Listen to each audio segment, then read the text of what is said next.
Greater Hyderabad municipal corporation పరిధిలోని Jawahar Nagar police station పరిధిలో గంజాయి విక్రయిస్తున్న ఇద్దరు యువకులను పోలీసులు అదుపులోకి తీసుకున్నారు. విశ్వసనీయ సమాచారం మేరకు జవహర్ నగర్లోని మల్లికార్జున నగర్ కమాండ్ సమీపంలోని ఓపెన్ గ్రౌండ్ వద్ద అంబేద్కర్ నగర్ ప్రాంతంలో ఇద్దరు వ్యక్తులు గంజాయితో సంచరిస్తున్నారని సమాచారం అందింది.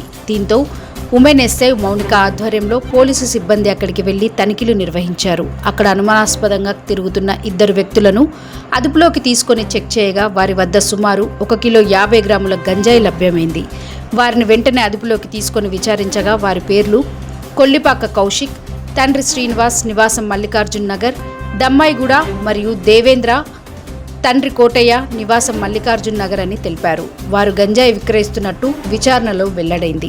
పోలీసులు వారి వద్ద నుండి గంజాయిని స్వాధీనం చేసుకుని వారిని పోలీస్ స్టేషన్కు తరలించారు. అనంతరం కేసు నమోదు చేసి విచారణ పూర్తి చేసి ఈరోజు వారిని కోర్టులో హాజరుపరిచి రిమాండ్కు తరలించారు.